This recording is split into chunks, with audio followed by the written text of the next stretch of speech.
Okay, good day again, guys. Here is another song that I composed.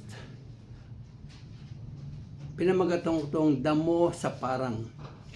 I remember it was happened. That is after the pandemic. That is more than a year. That is the first face-to-face class na. It was August 22. I was in our faculty at that time. Then I'm watching on the students na pinabubunot ng damo doon sa labas. I really enjoying watching them. Why? Kasi yung dating parang kinatatamaran nilang gawin na pag sila ay pinabubunot ng damo, ay at that scenario, kikitang-kita mo yung tuwan-tuwa sila. Maybe because of that experience na mahigit 1 taon silang hindi nagkakasama-sama, talagang ini-enjoy nila yung pagbubunot. So, medyo natulala ko at that scenario, na kasi nagkaroon ako ng reflection again.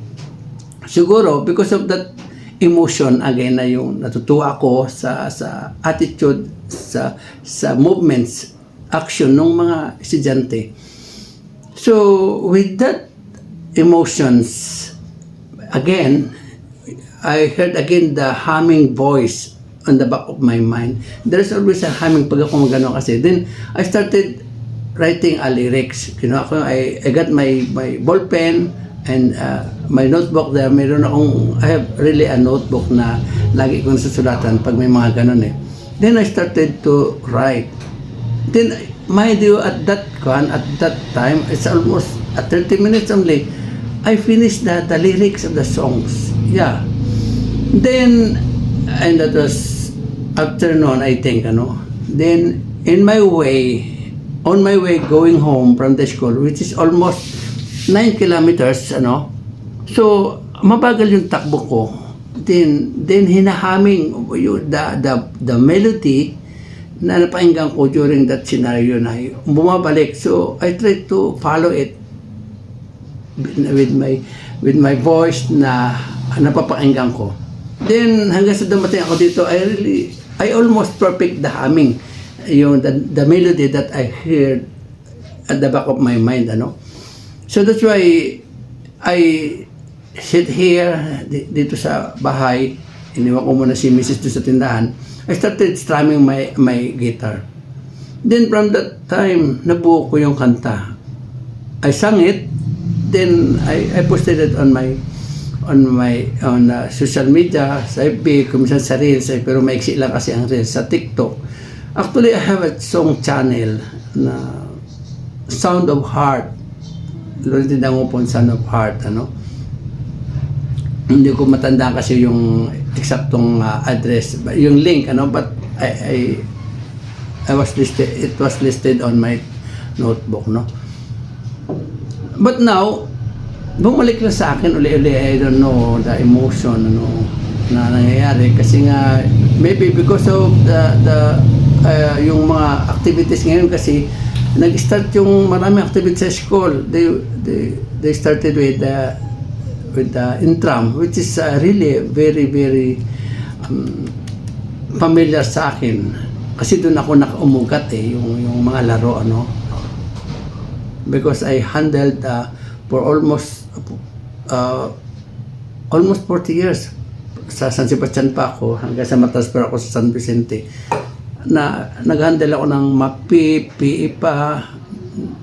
MAPI, Music and Arts, Then values, and a little mathematics, But kaya nga nung nag-start, napapahinggan ko mga laro, bumabalik sa akin yung emotion na yon. And now, I decided to record it again, but just to prove that that song is mine. Kasi minsan, nag-post ako sa FB, may note doon sa FB na sabi niya, para sinasabi na hindi sa itong kanta na ito. Napapangiti ako, Para yata ako may nagki-claim na iba nung kanta na yon.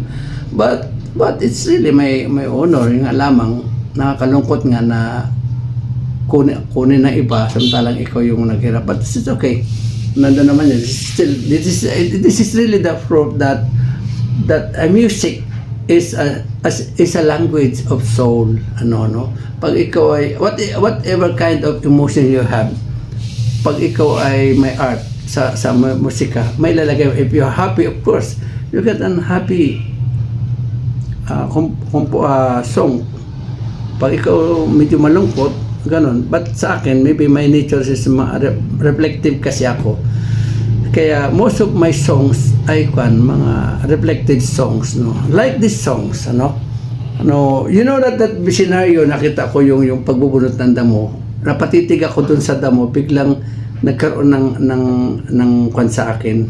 Biglang nagkaroon ng idea na pwede nga pala. And the characteristics or the nature of that grass na i-reflect ko, I reflected on my life na ako nga pala, buti pa yung damo, bunutin mo, pag tumupo ang ulan, pag tumatak ang ulan, tutubo ulit ito.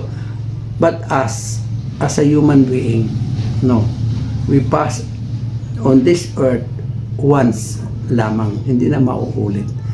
So, with that context, with that concept, and with my emotion, at that time, I composed this song. So, I'm going to try to sing it again here.